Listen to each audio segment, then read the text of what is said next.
Hey, vinyl community. It's Dr. Robert. I'm here in Portland, Maine, kind of on an eastern seaboard crawl, and stepping into a record store here called Enterprise Records. I was sent here by another record store owner who said that this is the longest freestanding record store. It's now in its 35th year, and we're going to go in and meet the owner and proprietor here in just a minute. So I wanted to get you a shot of the storefront. Of course, there's a stack of free records out front. Why wouldn't there be? And they've got one of the cooler signs that I've ever seen. And you can see that's the Atlantic stereo label from back in the 60s. Side 1. And there's side 2. Here's the neighborhood. That's Lafayette Square. Not sure the history of that. I just know the name. Can you find this? Yes, please. All right, I'm coming in. So we're meeting. I forgot to ask your last name. I know your Nobody. I don't tell anybody what my last name is. Okay, good policy. So I know your first name is Bob because we have the same first name. Right. So I stumbled into your store here today and found a ton of stuff that I'm really happy with the number and quality of records I found. So what's the most important thing you want everybody to know about your store, Bob? Depends on the day, maybe. do you got anything at the tip of your tongue for today? Exacting standards. Yeah, thank you. And here's Exacting standards. Tracy that didn't want to be in this video. Right, yeah. So I'm gonna.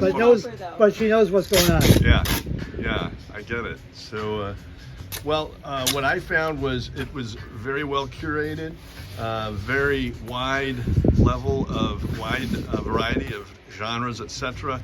This is exclusively used vinyl, which of course we got some new stuff too. Oh, new and used vinyl, but exclusively vinyl, and pretty much exclusively LPs. Right. You agree? Yeah. Well, we got some 12-inch. And some 12-inch, yeah. So exclusively 12-inch vinyl. And here's one of the cooler things I wanted to show. These R. Crumb posters are all over the store. And I asked Bob where he found this, and he said somewhere along the way. Well, it's not actually R. Crumb.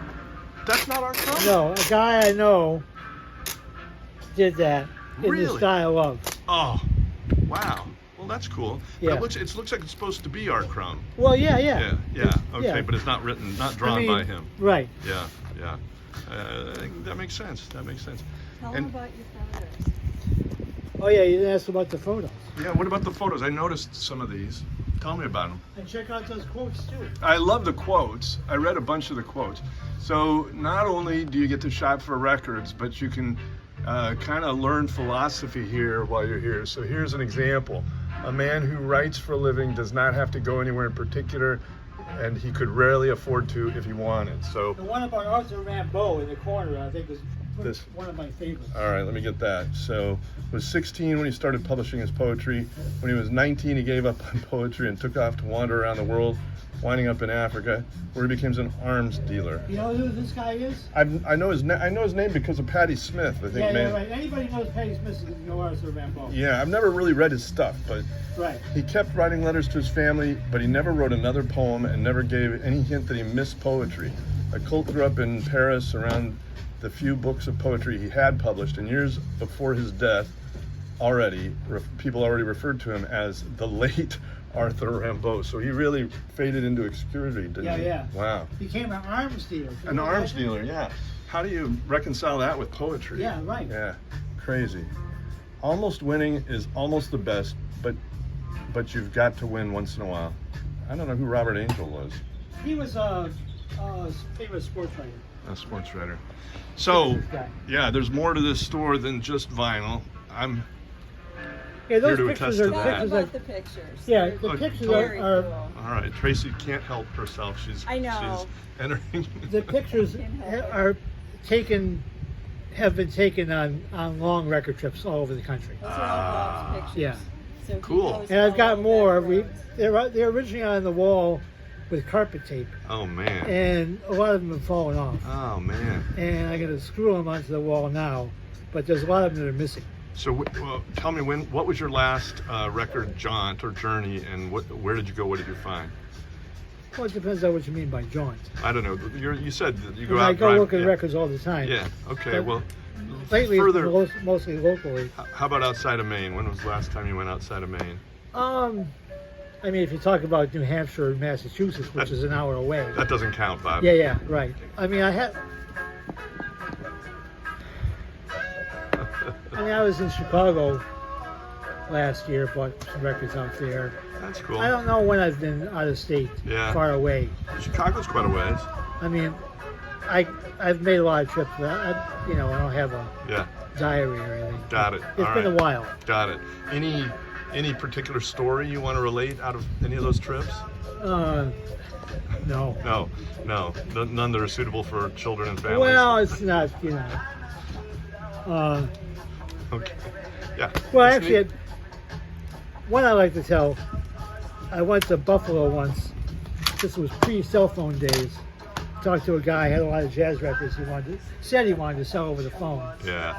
And I drove out there, and when I got there, he had decided not to sell his stuff. Of course you had. And my first impulse was to strangle the guy. But then I decided just to maybe find a good place for lunch and turn around for home, Right. which I chose door number 2. So you resisted the impulse to kill the man, Yeah, right. but did you get But any there chance? was one record he had that it wasn't an especially valuable record, but it was really rare and really cool.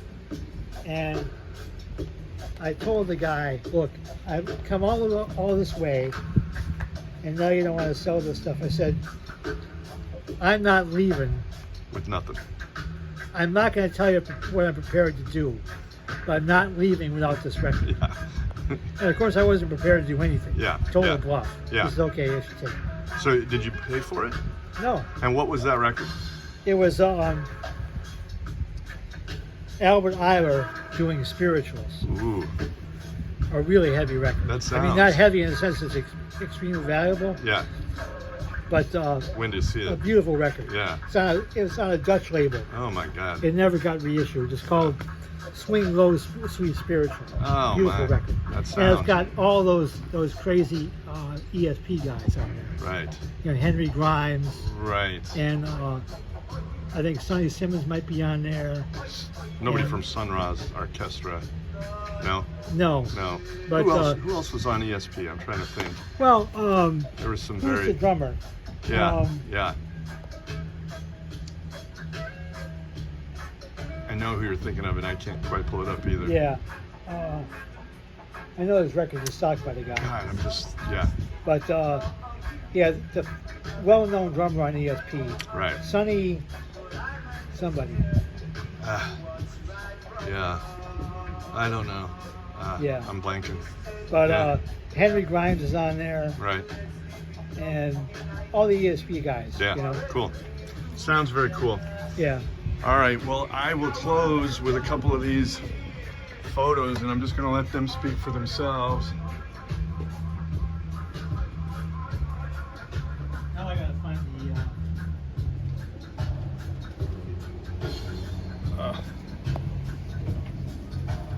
Very cool photos, man. You're a talented photographer, Bob. And he makes Yeah, all the thanks. frames It's, too. Wow. All right. Well, with I that. think it's, hold on. Oh wait, sorry. There's more. Oh, you know you're finding the drummer right now, aren't you? Sonny Murray. Yeah. Yeah. Got it. All right. Well, anything you want to say in closing? No.